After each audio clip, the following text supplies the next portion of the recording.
दिनांक 9 डिसेंबर 2022 रोजी एक मंत्री यांनी बाबासाहेब आंबेडकर यांचा जाणीवपूर्वक त्यांच्या भाषणामध्ये अपमान केला होता। ते सरकारवर अवलंबून का राहत आहे? या देशामध्ये शाळा कोणी सुरू केल्या? कर्मवीर भाऊराव पाटलांनी, डॉक्टर बाबासाहेब आंबेडकरांनी, महात्मा ज्योतिराव फुलेंनी केल्या। या सगळ्यांनी शाळा सुरू करताना गव्हर्नमेंटने त्यांना अनुदान नाही दिलं, त्याने लोकांकडे भीक मागितली। शाळा चालवतोय मला पैसे द्या, त्याने लोकांकडे भीक मागितली। शाळा चालवतोय मला पैसे द्या करतो, हे कसे द्यायचे वगैरे ते रस्तोगी आम्हाला शिकवतील, पण आज घोषित करतो की पुरवण्यातून घ्यायचे का बजेटमधून घ्यायचे ते रस्तोगी सांगतील मला।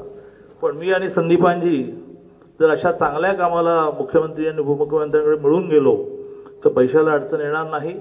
इमारतींचं जे पूर्ण करणं आहे ते ताबडतोब ते जिल्हा नियोजन निधीमधून देत आहेत। माझं म्हणणं की ह्या व्यतिरिक्त जो खरं म्हणजे आता आज दिवसभरामध्ये ठिकठिकाणी विषय मांडणार आहे की सरकारवर अवलंबून का राहत आहे? या देशामध्ये शाळा कोणी सुरू केल्या? कर्मवीर भाऊराव पाटलांनी सुरू केल्या, डॉक्टर बाबासाहेब आंबेडकरांनी केल्या, महात्मा ज्योतिराव फुलेंनी केल्या। या सगळ्यांनी शाळा सुरू करताना गव्हर्नमेंटने त्यांना अनुदान नाही दिलं, त्याने लोकांकडे भीक मागितली। शाळा चालवतोय मला पैसे द्या। आता त्या काळामध्ये 10 रुपये देणारे होते, 10 कोटी रुपये देणारे आहेत व लोक 10 कोटी रुपये देणारे। नमस्कार, मी विनोद सातपुते। दिनांक 9 डिसेंबर 2022 रोजी एक मंत्री यांनी बाबासाहेब आंबेडकर यांचा जाणीवपूर्वक त्यांच्या भाषणामध्ये अपमान केला होता।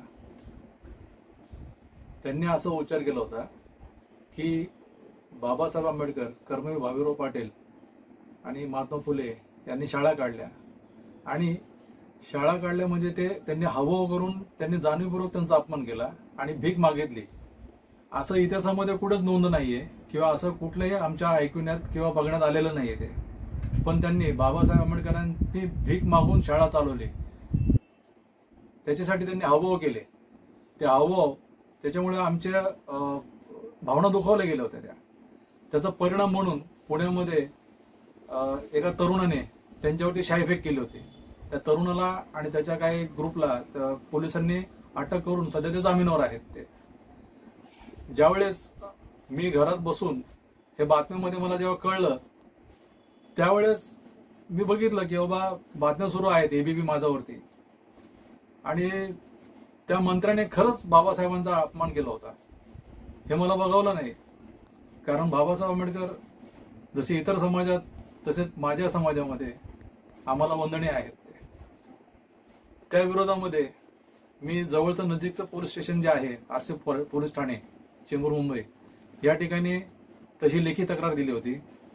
त्या तक्रारीवरती कोणत्याही प्रकारची दखल न घेता माझा अर्ज जो आहे तो पैठण पोलीस ठाणे येथे पाठवलेला आहे असं मला कळवण्यात आलं। त्यानंतर मी खाजगी कंप्लेंट म्हणजे अनुसूचित जाती अनुसूचित जमाती अत्याचार प्रतिबंधक कायद्यानुसार आणि पोलिसांच्या विरोधामध्ये ज्यांनी गुन्हा घेतला नाही म्हणून मी ती कंप्लेंट, ती तक्रार जी आहे ती खाजगीरित्या मुंबई सत्र न्यायालयात दाखल केली।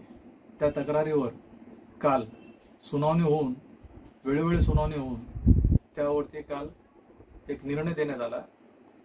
माझी तक्रार जी आहे ती CRPC 200 नुसार मला न्यायालयाने लिबर्टी दिलेली आहे की ती पुढे चालवण्यात यावी म्हणून।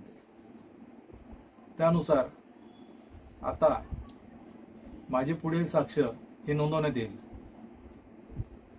थोडक्यात तुम्हाला तो मी व्हिडिओ तुम्हाला दाखवू शकतो, तो आपण नक्की पाहावा। धन्यवाद।